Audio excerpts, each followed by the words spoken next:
There you are. Hey kiddos, chapter 18 today. Here we go. Her name is Izzy, which is short for Isabella, but no one calls her that. Izzy is an only child. She has long wanted a sister or a brother, and when she was old enough to express this idea in the form of a strong argument, she was given a dog. She tried to name him Pal, since the plan, at least in her mind, was for the animal to be her best pal. But her parents didn't hear her, or at the very least they didn't listen, because before she knew it, the dog was named Columbo. This name sounds to Izzy like a kind of coffee or a wild elephant. Her parents explained that this name makes the dog a detective, but a bumbling one who wears a raincoat, which makes no sense because of course the dog doesn't do that. Izzy's parents think this is amusing. She does not understand why. Columbo is a good dog and Izzy loves him, but it is safe to say the feeling isn't mutual. Columbo's love in life, besides food, which always comes first, is his red ball. He wants to chase the thing for hours and hours, and Izzy doesn't have much interest in throwing a slobbery, wet rubber toy to a dog that will then run in circles.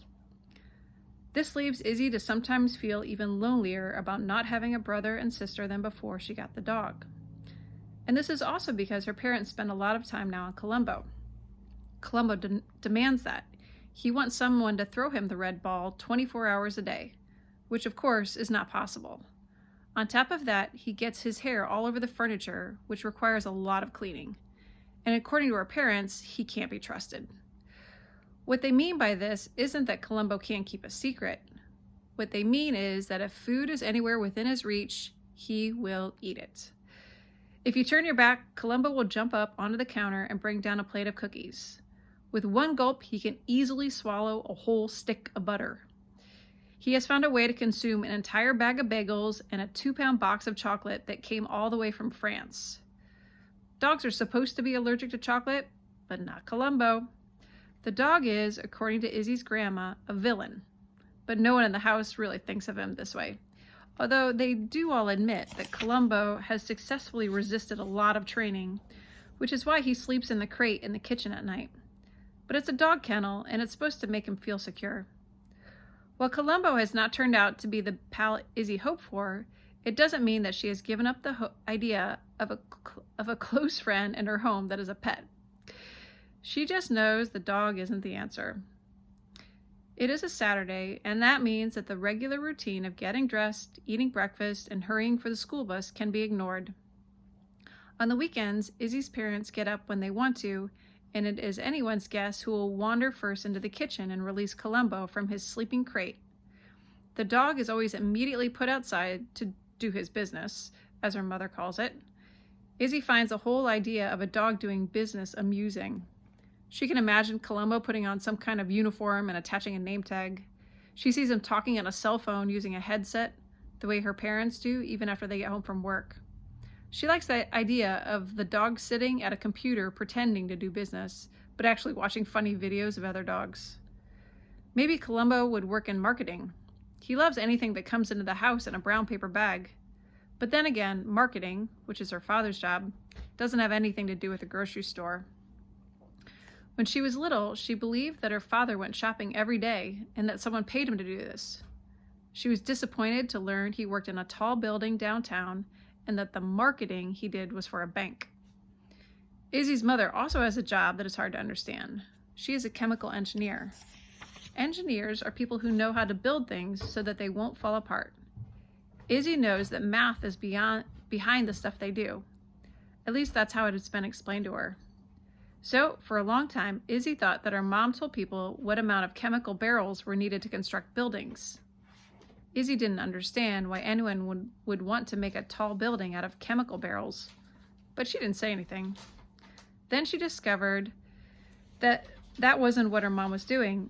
She was building things made from chemicals, but not buildings. She works in a lab that makes different kinds of shampoo. Izzy was shocked when she finally saw the place.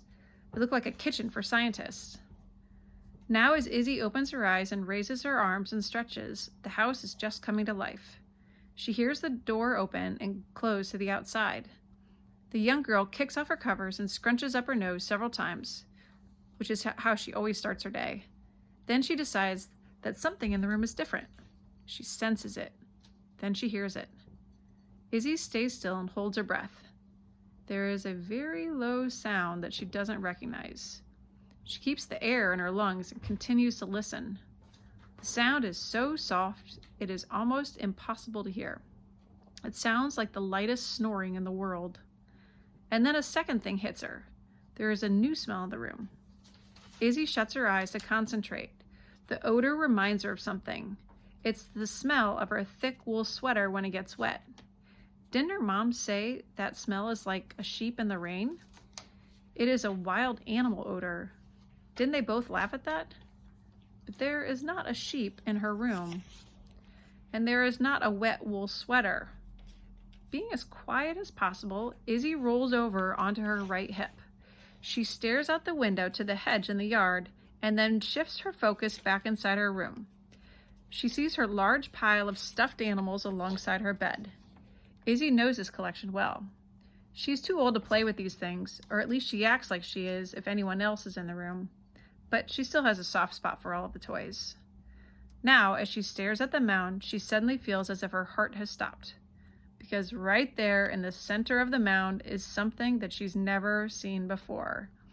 Just at her side, close enough that she could lean over and touch it, it is a real animal.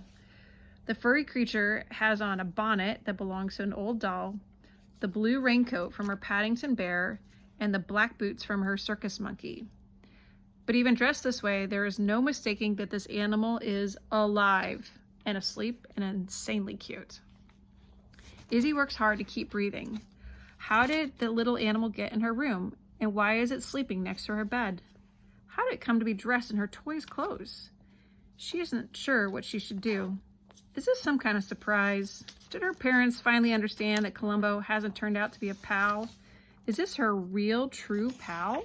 I have to show you the picture.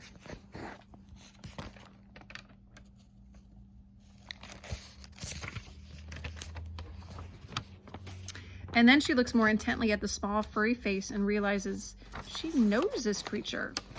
This is the animal she saw outside 2 nights ago. This is the possum that waved to her. And it all makes sense in a new way.